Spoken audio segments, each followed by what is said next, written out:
Hey everyone, it's Ben Hardy here, and in today's we're going to be reviewing the Chevy Silverado ZR2. This one has the diesel and it's got some new wheels that I think you guys will like. Before we get in this video, I want to give a huge shout out and thank you to the Larry Trailer Chevy here in Murray for giving me some time with this truck. Link to the website in the description down below. If you have any questions, you need any help, just ask for Nick. Also include a link to my car buying guide. Let's get into it.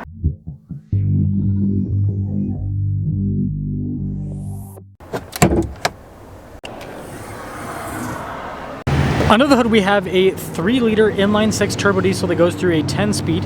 Fuel economy is 20 around town and then 23 on the highway, with power outputs being 305 horsepower and then 495 pound-feet of torque. Before we move forward with this review, I do want to mention if you want to see more videos just like this, then I recommend you subscribe because I post content every single day. So taking a look at the hood, you can see it's all blacked out because this is a black truck, but you do have the Duramax badge also blacked out there. Good. Anyways, down below with the headlights, like the little turn signal indicator, I think that looks cool. The grill's all blacked out, ZR2 logo's blacked out, even the tow hooks are blacked out as well. We do have fog lights there on either side. So this definitely has more of like a Batmobile appearance, other than the, bash plate there on the front end being nice and fancy and painted in silver.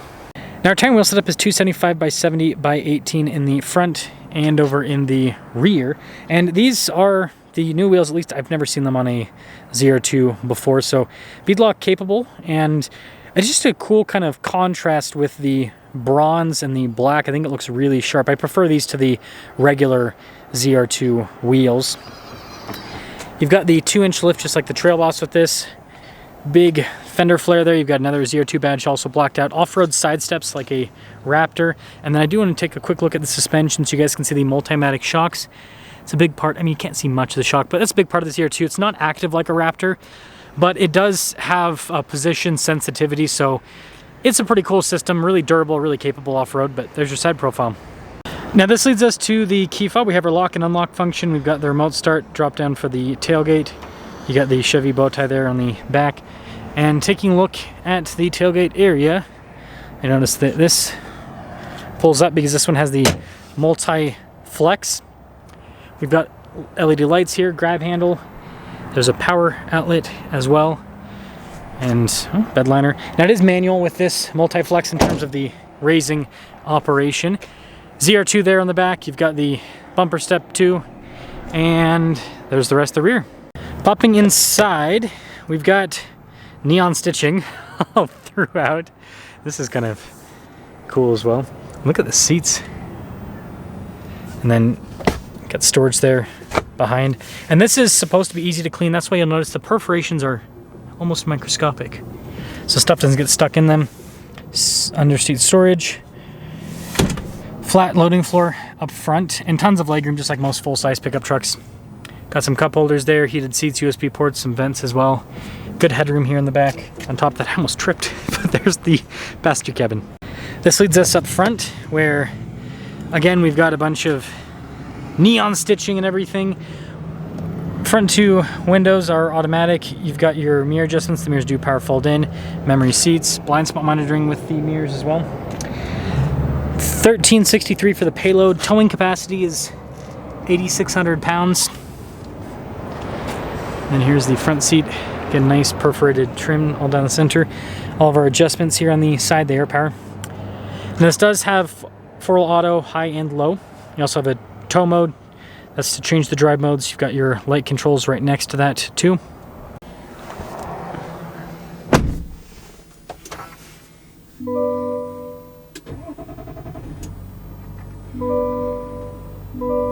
Now taking a look at the steering wheel, soft touch all around. We've got paddle shifters here on the back for the 10-speed.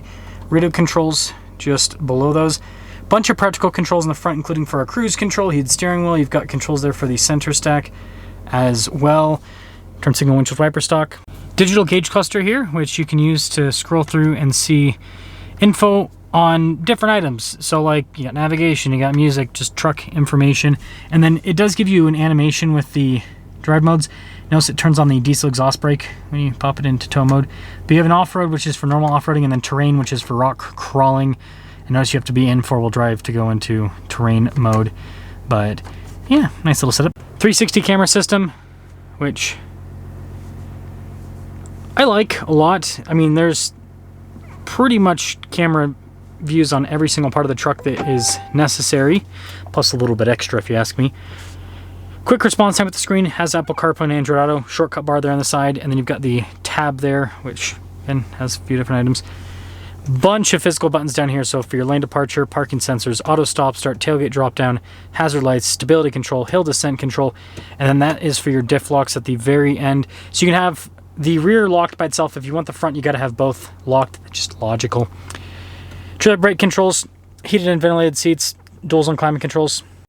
Got our shifter here for the 10-speed, some cup holders, nice trim on the center console, wireless phone charging pad, and got a little outlet too. But yeah, plenty of storage space inside. Nice, kind of like closing there. Nice trim all across the dash. We've got the double glove box. Nice trim here on the outside as well. A regular rear view mirror, no camera on this one. And then we do have a sunroof up top. And then finally, power sliding rear window as well. Now taking a look at the window sticker, $70K is the base MSRP now on a ZR2. It says a few options added to it, including the dark appearance package, which blocks everything out. I think it's worth it. $77,525 is the total MSRP. Gotta walk all the way around in the truck. Let's see how this performs.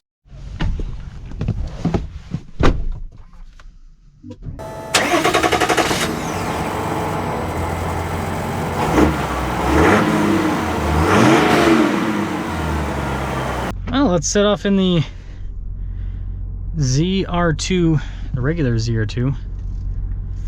And I will say the camera resolution is really good. And also having the horizontal screen helps out with having just a larger camera view overall. So it's something that I appreciate that GM does. A lot of manufacturers are, not just in the truck segment, but just in general, are going towards vertical screens, which just doesn't never make sense to me. I mean, look at that, like that, think about this, I don't own a pickup truck right now, and this is like significantly larger than any vehicle that I own. The vehicle that I typically, most vehicles that I typically drive are about 100 and mid 190s with the overall length in terms of inches. This is over 230 inches in length, and I'm able to just very easily maneuver this. And again, that camera system really shows how helpful it can be with a large vehicle in a, not the tightest situation, but a slightly tighter situation. Man, the steering, I feel like I had to turn it forever to get that to go lock to lock. Now this definitely drives like a truck, and ooh, it's got torque like a pickup truck. Now what I mean by this drives like a truck, it's got a very kind of like, it's not floaty. That's one way to put it. And it just feels heavy. Like you go over bumps, it's just like boom. It's not crashing over the bumps, but you can tell this definitely has some weight to it. And the low end torque is just perfection. It's really, really sharp. And it leads to what I would say is the preferable driving experience for a truck. I don't want to have to wring out an engine to drive. I like being able to just do this, like just partial throttle, and it just continues to go. And the inline six with the 10 speeds, very smooth. That's the other thing, is you got the torque to move forward, but then you also have that smooth factor to keep things going and not be abrasive at all. I really appreciate it. That's just kind of my 2 cents on that. So that'll kind of get into some things up with this package on ZR2. I've lived with the ZR2, and what I'll say is what everyone's saying with the ZR2. The only thing that is holding this truck back are the tires. Now, if you air down these tires and if you use locking differentials, this truck can go places. It is extremely capable. That being said, 35s really do benefit full-size pickup trucks quite substantially. This is already high up. This is already very high up off the ground, and so having that slightly bigger and, more importantly, wider tire than what these stock ones are really does help off-road. Now, I understand that with 35s, they don't squish down as much as a smaller tire would off-road, but even with that taken into account, just the extra height, it really helps out. It really does. So I think it's the only thing holding it back. And it's silly that like you can get a Colorado with 35s from a Chevy dealership with full warranty, and you can't get that with this. You have to go and get a puck lift or something aftermarket to be able to throw 35s, and nobody wants to do that. People do it because they have to, but what people really want is just to be able to go into a Chevy dealership and be like, hey, I want the ZR2 with 35s, right? So that's the only thing that I could say that's negative about this. And then also say the gearing.